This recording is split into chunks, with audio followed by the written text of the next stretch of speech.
Hello everyone and welcome back. तो comprehension के लिए शॉर्ट स्टोरी बेस्ड कुछ पैसेजेस को हम डिस्कस कर रहे हैं, जिसमें हम ये तो जानेंगे ही कि इसकी हिंदी क्या है, साथ ही साथ ये ज़्यादा फोकस करेंगे कि उसकी हिंदी वही कैसे निकल रही है। It means part of speech and grammar के सारे कॉन्सेप्ट्स को इस छोटे से पैसेज के माध्यम से हम समझने की कोशिश करेंगे। तो अगर आपको भी पैसेज कॉम्प्रिहेंशन की दिक्कत है कि आप पढ़ के समझ नहीं पाते हैं, तो आपके लिए वीडियो हेल्पफुल होने वाली है। वीडियो को अंत तक देखिएगा।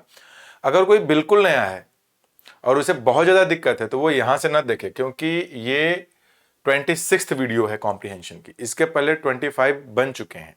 तो वीडियो नंबर 1 से देखना शुरू करिए। वो प्लेलिस्ट आपको मिल जाएगा, कॉम्प्रिहेंशन या फिर इजी इंग्लिश ऐसे कुछ करके लिखा रहेगा कि फॉर बिगिनर्स करके प्लेलिस्ट में। तो जिस प्लेलिस्ट में मान लीजिए आप नहीं ढूंढ पा रहे हैं, तो जिस प्लेलिस्ट में ये है उसी प्लेलिस्ट में आपको बाकी सारे वीडियोज मिल जाएंगे। शुरू करते हैं। The lost wallet. वॉलेट मतलब क्या होता है? बटुआ, खोया हुआ बटुआ। समझते हैं। एज आई ऑलवेज से, सबसे पहले आप किसी भी सेंटेंस में फाइंड आउट करिए कि सेंटेंस में सब्जेक्ट क्या है। वो पता चलेगा वर्ब से ही। तो वर्ब देख लीजिए, बाय डिफॉल्ट ये वर्ब है और यही सब्जेक्ट है। जनरली ऐसा ही होता है, हमेशा तो नहीं, लेकिन जनरली जो मेन सब्जेक्ट होता है वर्ब के पहले ही आता है जनरली। तो ये बन गया आपका शालिनी फाउंड। ये वर्ब की फॉर्म पैसिव वॉइस तो है नहीं, क्योंकि पैसिव वॉइस का स्ट्रक्चर होता है बी प्लस थर्ड फॉर्म। ये बी प्लस थर्ड फॉर्म नहीं है तो हम इसे मान लेंगे सेकेंड फॉर्म है, क्योंकि ये फाइंड का ही सेकेंड फॉर्म है। फाइंड फर्स्ट फॉर्म होता है किसी चीज को पाना, फिर फाउंड, फिर found, third form second form same. तो शालिनी ने पाया, तो पाया होगा तो कुछ ना कुछ तो पाया ही होगा। तो क्या पाया?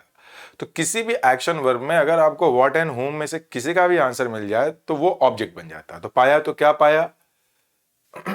वॉलेट। चूंकि ये एक सिंगुलर काउंटेबल नाउन है तो इसके साथ एक डिटर्मिनल लगाना पड़ेगा, तो ये बन गया। तो ये पूरा का पूरा क्या बन गया? एक फ्रेज बन गया। नाउन, क्योंकि नाउन का काम कर रहा है तो एनपी नाउन फ्रेज बन जाएगा। अब फ्रेज क्या होते हैं? A group of words having sense but not complete sense. ये रहा। तो पाया, तो क्या पाया? एक वॉलेट पाया। अब उसने कहां पाया? तो नियर जो है ना, ये एक प्रेपोजिशन है इस सेंटेंस में। नियर अ बेंच, तो कौन सा बेंच? अ पार्क बेंच। तो ये नाउन मॉडिफायर हो गया पार्क बेंच। मतलब एक बेंच जो पार्क में था, वो पार्क बेंच बन गया ऑब्जेक्ट। अब ये ऑब्जेक्ट भी क्या है? ऑब्जेक्ट तो नाउन या प्रोनाउन होता है, तो नाउन है, तो ये भी नाउन फ्रेज है। मैं इसे फ्रेज क्यों बोल रहा कि अगर एक वर्ड रहेगा तब तो नाउन हो सकता है, लेकिन एक से ज्यादा वर्ड है और तब वो फ्रेज, तब वो नाउन का काम कर रहा है, तो उसको हम नाउन फ्रेज बोलेंगे।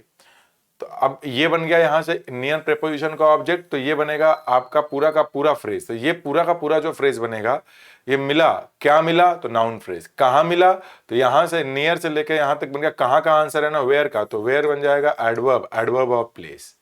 यानी जो आप लोग ग्रामर पढ़ते हैं पार्ट्स ऑफ स्पीच में, उसी को डिटेल्ड में जब आप ऐसे पढ़ेंगे तो चीजों को जोड़ना आसान हो जाएगा। मेरी कोशिश बस यही है। Shalini found a wallet near a park bench. तो कहां मिला? यहां मिला, हो गया। अब देखिए अगले वाले फुल स्टॉप आ गया तो एक सेंटेंस हो गया। अब ये फुल स्टॉप के बाद आ गया subject, content. It contained money. तो कंटेंट का मतलब क्या होता है? तो कंप्राइज्ड ऑफ, किसी चीज के अंदर कोई चीज होना। तो इट क्या था? ये इट आया हुआ है भाई, शालिनी के लिए तो आएगा नहीं, वॉलेट के लिए ही आएगा, नॉन लिविंग सिंगुलर है। अब ये भी पैसिव वॉइस नहीं, एक्टिव वॉइस है और सेकंड फॉर्म है। मुझे कैसे पता चला कि एक्टिव वॉइस है? क्योंकि बी प्लस थर्ड फॉर्म का स्ट्रक्चर नहीं। बार बार मैं इसी बात को रिपीट इसलिए कर दे रहा हूं कि आपको भी ये सुनते सुनते याद हो जाए। तो इसमें था, क्या था? पैसा। और एंड एक कंजंक्शन होता है जो दो चीजों को जोड़ देता है। तो इसको भी जोड़ दिया, इसको भी जोड़ दिया, यानी कि उसके अंदर ये भी था और ये भी था। तो कंटेंट वर्ब का ऑब्जेक्ट यही बन जाएगा आपका, दोनों। अब ये शी है, प्रोनाउन, सब्जेक्ट है। तो शी प्रोनाउन है तो किसी ने किसी नाउन के लिए आया होगा, तो वो नाउन है वहां पे शालिनी। लड़कियों के लिए शी लगाते हैं, सिंगुलर है तब। इमीडिएटली एडवर्ब है। सब्जेक्ट है तो कहीं ना कहीं वर्ब भी आया होगा, called. Immediately called second form है, पैसिव वॉइस नहीं है, तो वही डूबर है। तो उसी ने इस काम को किया तुरंत। इमीडिएटली का मतलब एडवर्ब जो इसका मतलब तुरंत है। उसने कॉल किया किसको? The number. अच्छा, कहने का content money and ID card. आगे क्या दिया? कंटेंट क्या गया यार? She called the number on the card and return it to the owner. अब देखिए यहां पे आप देखेंगे जो नंबर दिया गया है ना, ये एक सिंगुलर काउंटेबल नाउन है। तो सिंगुलर काउंटेबल नाउन है तो कोई ना कोई डिटर्मिनेंट तो लगाना ही पड़ सकता है। तो मुद्दा यह है कि यहां पे द ही क्यों लगाया गया, अ क्यों नहीं लगा दिया? तो सिंपल सा रीजन है। मैंने अगर आपसे किसी के बारे में बात किया तो मैं तो स्पीकर हूं तो मुझे तो पता ही है कि वो कौन है। अगर आपको भी किसी तरीके से पता चल जाए कि वो कौन है, किस चीज के बारे में बात हो रही है, तो डेफिनेट होगा। तो डेफिनेट वर्ड का मतलब होता है known to both the speaker and the listener. तो यहां पता चल जा रहा है कि उसने उस नंबर पे कॉल किया जो कार्ड पे था। अच्छा, कार्ड के पहले भी द लगा है, तो इसके पहले द क्यों लगा? क्योंकि उसका कोई एक वॉलेट था, इट कंटेंट, हाँ ये वॉलेट में जो है ये कार्ड था, तो उसी वाले कार्ड की बात हो रही है, इसलिए द है। और इस कार्ड के ऊपर नंबर लिखा गया ना, तो ये ऑन लिखा गया है, ऑन प्रेपोजिशन का ये ऑब्जेक्ट है। तो उस नंबर पे ये सेंटेंस क्या बना कि she immediately called the number on the card. ये जो ऑन द कार्ड है ना, ये आपका एक एडजेक्टिव फ्रेज है। ये ऐसे बनेगा, the number which was on the card. तो वो विच और वॉज को हटा दिया गया, जो कि रिलेटिव क्लॉज था, उसको हटा करके फ्रेज बना दिया गया। एंड रिटर्न, अब देखिए ये एंड कंजंक्शन है, यहां पे ये वर्ब को कनेक्ट कर रहा है। कॉल्ड वर्ब है सेकेंड फॉर्म, तो ये भी वर्ब हो गया सेकेंड फॉर्म। उसने इस चीज को रिलेट कर दिया। ये इट किसके लिए आया? वॉलेट के लिए आया। किसको रिलेट कर दिया? ओनर को।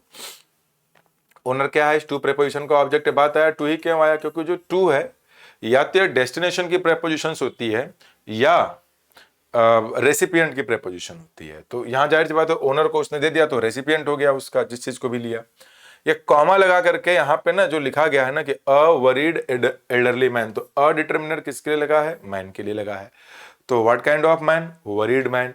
कैसा आदमी था? एज वगैरह, एल्डरली, बुजुर्ग। वो जो चिंतित बुजुर्ग आदमी था उसके बारे में। ये ओनर ये था। मैं थोड़ा समझाना चाहूंगा आपको। जैसे स्कूल वगैरह में भी आप लोगों ने कई बार एप्लीकेशन लिखा होगा, ऐसे आए अपना नाम लिख देते होंगे यहाँ पे, या कुछ अपनी information, the student of your school. School में लिखा होगा ना, कॉमा करके एम करके ऐसे। तो ये जो कॉमा के बाद आप चीजें लिखते हैं, ये एक्चुअल में ना इसके पहले जो नाउन या प्रोनाउन आता है नहीं, उसी का डिस्क्रिप्शन होता है।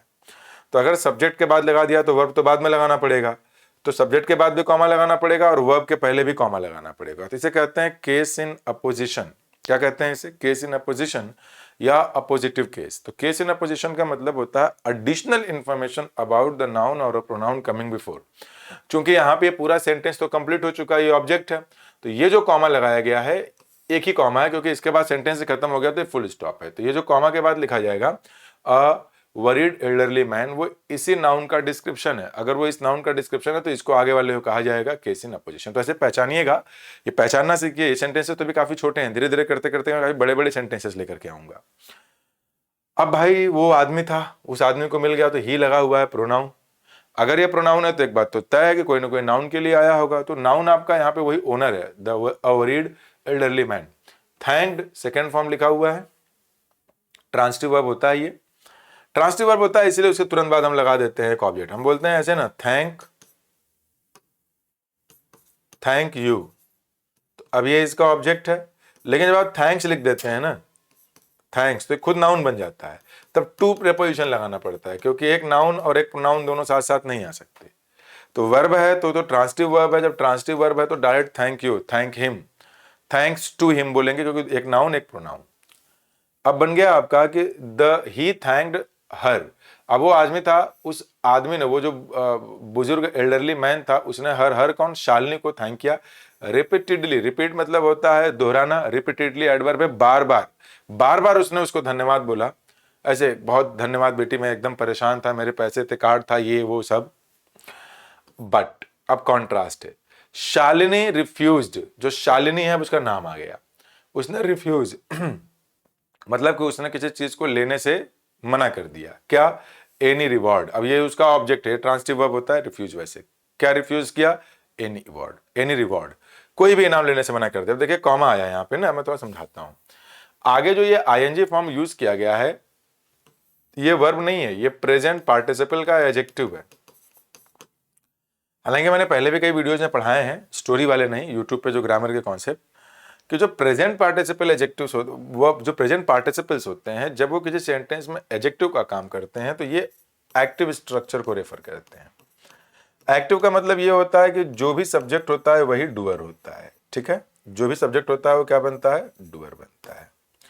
अब बात आया कि फील कर रहा होगा कोई ना कोई, तो फील करने का काम तो ये रिवॉर्ड करेगा नहीं। फील करने का काम कौन करेगा? शालिनी, शालिनी ने किसी भी तरह के रिवॉर्ड को लेने से मना कर दिया। तो क्यों लेने से मना कर दिया? तो ये जो एडजेक्टिव है ना, क्योंकि शालिनी फीलिंग सेटिस्फाइड विद, पहली बात है कि जो सेटिस्फाइड है, अभी इस पे हम आएंगे घूम के, सेटिस्फाइड यहाँ पे जो है ना फीलिंग सेटिस्फाइड ये एडजेक्टिव है, और इस एडजेक्टिव के साथ विद प्रेपोजिशन का यूज करते हैं। चूंकि विद एक प्रेपोजिशन है तो इसके पहले भी क्लास में मैंने बताया कि after any preposition we must have an object, and objects are only nouns और प्रोनाउंस। अगर कोई वर्ब आता है तो उस वर्ब को प्रेपोजिशन के बाद ऑब्जेक्ट बनाने के लिए, नाउन बनाने के लिए we use the ING form of the verb, and that ING form of the verb is called gerund. तो इसी वजह से यहां पे आईएनजी फॉर्म लिखा गया।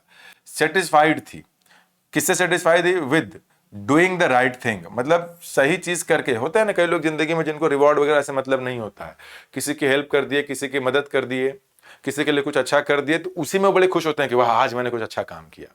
तो ये जो क्लॉज यहां पे लिखा गया है दोस्तों, इसे मिटा देता हूं, सॉरी, फ्रेज जो यहां पे लिखा गया है, ये फ्रेज का मतलब ये है आपका कि ये ऐसे पहले कुछ क्लॉज रहा होगा। मैं एक मीनिंग इसका लेता हूं, because she felt, because she felt satisfied, she felt